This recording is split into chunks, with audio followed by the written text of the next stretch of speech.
Oi, turma do livro As Mais Belas Parábolas de Todos os Tempos, volume 1, Alexandre Rangel. Atirando vacas no precipício. Um mestre da sabedoria passeava por uma floresta com seu fiel discípulo, quando avistou ao longe um sítio de aparência pobre e resolveu fazer-lhe uma breve visita. Durante o percurso, ele falou ao aprendiz sobre a importância das visitas e as oportunidades de aprendizado que temos também com as pessoas que mal conhecemos. Chegando ao sítio, constatou a pobreza do lugar, sem calçamento, casa de madeira, os moradores, um casal e 3 filhos, vestidos com roupas rasgadas e sujas. Então aproximou-se do senhor, aparentemente o pai daquela família, e perguntou-lhe: neste lugar não há sinais de pontos de comércio e de trabalho. Como o senhor e sua família sobrevivem aqui? O senhor calmamente respondeu: meu amigo, nós temos uma vaquinha que nos dá vários litros de leite todos os dias. Uma parte desse produto nós vendemos, outra trocamos na cidade vizinha por outros gêneros de alimentos, e a outra parte produzimos queijo, coalhada, etc., para o nosso consumo. E assim vamos sobrevivendo. O sábio agradeceu a informação, contemplou o lugar por uns momentos, depois se despediu e foi embora. No meio do caminho, voltou ao seu fiel discípulo e ordenou-lhe: aprendiz, pegue a vaquinha, leve-a ao precipício e ali na frente e jogue-a lá embaixo. O jovem arregalou os olhos, espantados, e questionou o mestre sobre o fato de a vaquinha ser o único meio de sobrevivência daquela família. Mas como percebeu o silêncio absoluto do seu mestre, cumpriu a ordem, empurrou a vaquinha morro abaixo e a viu morrer.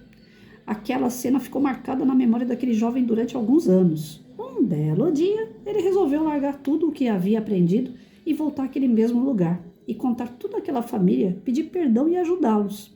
Assim fez, mas quando se aproximava-se do lugar, avistou um sítio muito bonito, com árvores floridas, todo murado, com carro na garagem e algumas crianças brincando no jardim. Ficou triste e desesperado, imaginando que aquela humilde família tivera de vender o sítio para sobreviver. Apertou o passo e, chegando lá, logo foi recebido por um caseiro muito simpático, a quem perguntou sobre a família que ali morava há uns 4 anos. O caseiro respondeu-lhe: continuo morando aqui. Espantado, ele entrou correndo casa adentro e viu que era a mesma família que visitara antes com o mestre. Elogiou o local e perguntou ao senhor, o dono da vaquinha: como o senhor melhorou esse sítio? E está muito bem de vida? O senhor, entusiasmado, respondeu: nós tínhamos uma vaquinha que caiu no precipício e morreu.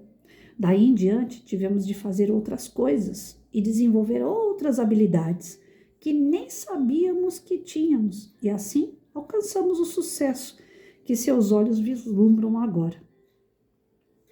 Gente, essa história da vaquinha, eu andei com ela no pensamento por longos anos, mas longos anos mesmo. Tanto da minha parte de juventude, quando eu via meu pai apertando o cinto dentro de casa. Muitas vezes meu pai tinha aqueles altos e baixos, né? Dívida, pagava, daqui a pouco tinha dívida de novo. E a gente, né, às vezes comia lanche num dia, passava algum tempo, tinha que comer arroz, feijão e ovo outra vez, né? Graças a Deus, mas passava uns apertos. Depois, quando eu saí de casa, também passei meus apertos. E essa história da vaquinha sempre na minha cabeça. Quando eu fui fazer uma palestra agora recentemente, eu não lembrei. E, na verdade, ela tem tudo a ver com a palestra que eu dei. Quando você passa por uma situação muito, mas muito ruim mesmo, poxa, era o único sustento da família, era essa vaquinha. Tirou a vaquinha, dá para ter todo mundo morrido de fome. Desespero. Como ele pensou aqui, venderam a fazenda. E não. Toda vez que a gente passa por um aperto, por um desespero, por um tropeço, por uma adversidade grande, algo que parece ser muito ruim, pode ter certeza que alguma coisa boa vem logo depois. Porque você tem que aprender com aquela situação a ser melhor, a se desenvolver, a crescer. Vem aprendizado novo. Toda vez que a gente passa pelo sufoco, vem aprendizado novo. E como vem? Eu aprendia tanta coisa naquela época que eu saí da casa dos meus pais com a roupa do corpo. Passava um frio, chovia de lado naquela estação Santana do metrô. Chovia e ventava de lado. Ai, parecia que cortava a alma aquele frio. E eu de camiseta e calça jeans, não tinha blusa. Eu atravessava de Santana para Ermelino Matarazzo todos os dias com frio.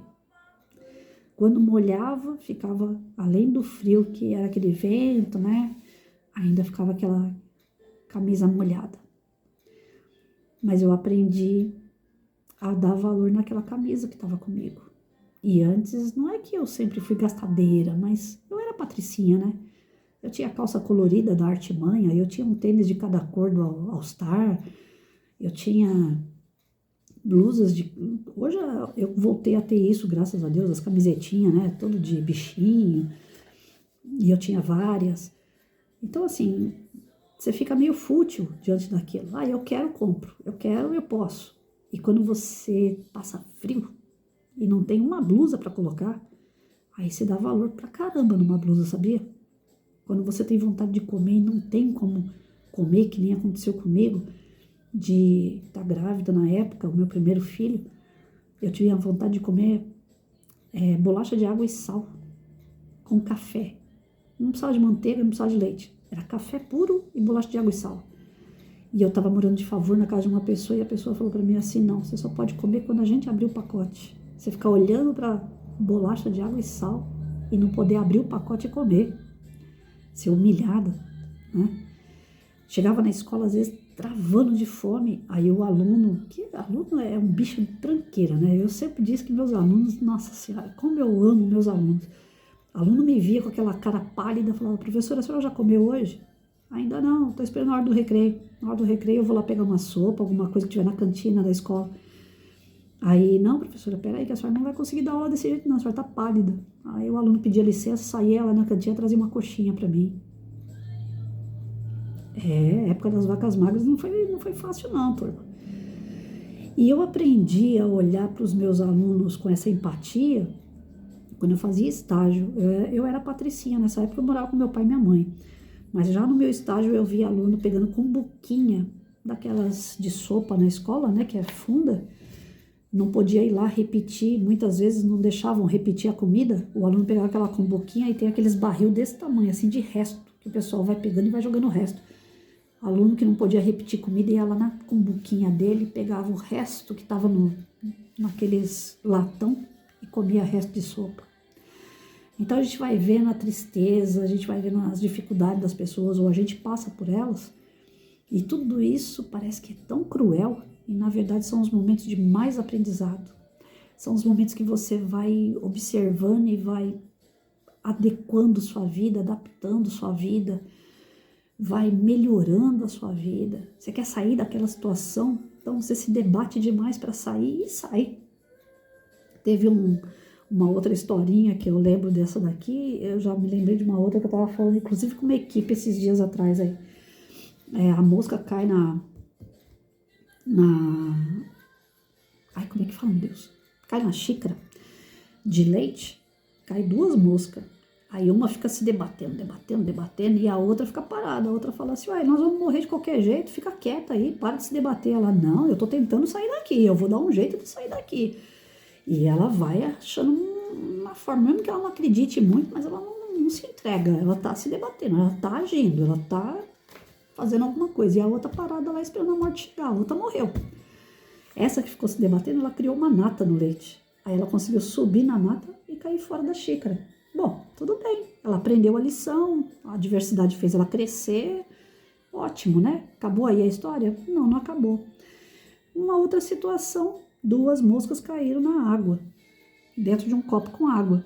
Essa que se debateu e saiu da primeira situação, começou a se debater que nem uma louca, né? E a outra falando para ela assim, não adianta você ficar se debatendo não, você vai morrer do mesmo jeito. E ela falando assim, não, da outra vez eu fiz isso e deu certo, e agora que eu já sei, eu vou fazer de novo, né? Só que aí a outra viu que tinha um canudo no canto do copo. E como ela subestimou essa outra que falou, você vai morrer de qualquer jeito, ela nem deu ouvido. Essa outra falou para ela assim, olha, quer saber, tem um canudo ali, eu vou subir no canudo e eu vou conseguir sair daqui. Ela falou que nada, eu não preciso de canudo, coisa nenhuma, eu já passei por essa diversidade, eu já aprendi essa lição, então agora é só ficar me debatendo aqui e daqui a pouco eu saio também. A outra foi lá no canudo, saiu do copo, e essa ficou se debatendo, morreu afogada, porque ela não ia criar nata nunca, né? Então a gente precisa das situações ruins para aprender. E quando a gente aprende, vem uma outra pior, vem sempre uma outra adversidade. A gente sempre vai ter. E nunca vai ser do mesmo jeito. Por que não vai ser do mesmo jeito? Porque a gente precisa aprender coisas diferentes. Tem um velho ditado que fala, Deus, quando a gente já sabe as respostas, Deus vai lá e muda a pergunta. É simples assim. Então, na sala de aula, isso daqui é muito importante, gente. A gente trabalhar isso daqui com as crianças, com os nossos filhos, é um valor primordial. Persistência, fé, resignação, desenvolver a habilidade de aluno, você não vai desenvolver tudo igual. Todos os alunos você vai conseguir desenvolver igual. Todo mundo vai aprender a ler e escrever por igual. Todo mundo ali vai ficar redondinho. Não. Os nossos antigos professores, com todo o respeito que eu tenho a eles e gratidão, eles não tinham esse conhecimento. Então, era uma sala de 44 alunos e o professor dava a mesma matéria para todo mundo e ensinava tudo do mesmo jeito. Só que a gente acabava tendo 10 reprovados no final do ano. Porque aqueles 10 reprovados eram alunos que não acompanhavam, que eram completamente diferentes, viviam adversidades diferentes. E o professor não percebia isso. Ele era preparado pela faculdade dele, pelos cursos dele, a trabalhar tudo igual. Todo mundo tem que ser tratado por igual, todo mundo tem que aprender por igual. Então a retenção era muito alta. Os governos que são oportunistas viram isso acontecer e falaram que aprovação automática em 1995. Já está tendo um nível de reprovação muito alto. Então vamos aprovar, essa turma tem que ir embora. Só que não deu a formação para o professor falando das inteligências múltiplas. Não deu formação para o professor falando para ele, olha, você vai pegar aqui aluno de diversos níveis de aprendizado, de situação, de conhecimento, de vivência. Então, nós precisamos ter essa noção. Os nossos alunos não são iguais, os filhos não são iguais, os dedos das mãos não são iguais. Cada qual tem a sua habilidade. Então, as dificuldades que nós temos que dar para o aluno tem que ser sempre, né? Baixa, média, alta, tem que dar vários tipos de dificuldade. Vai ter aquele que vai passar na primeira, na segunda, na terceira, fácil. Vai ter aquele que você vai ficar na dificuldade fácil e ele não vai sair daquilo tão cedo. E não tem nada de errado com ele. É o jeito dele. E o professor vai ter que atingir o jeito dele também. Para isso é que a gente vai ter a multidisciplinaridade, para isso é que a gente vai trabalhar a interdisciplinaridade, trabalhar tudo que a gente puder, todas as ferramentas, todos os conteúdos, tudo que pode abraçar aquele aluno. É fácil essa tarefa? Lógico que não, mas se não quer uma tarefa que seja árdua, então não seja professor, porque é árduo.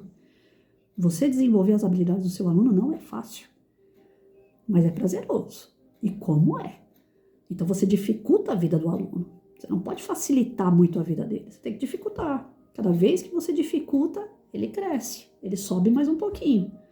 Agora vai dando tudo na mão, aprovação automática, faz xizinho em prova, né? É a alternativa A, B ou C. Tem umas piadas que eles fazem na internet, a minha rinite tá atacando aqui. Tem umas piadas que eles fazem na internet que é sobre isso.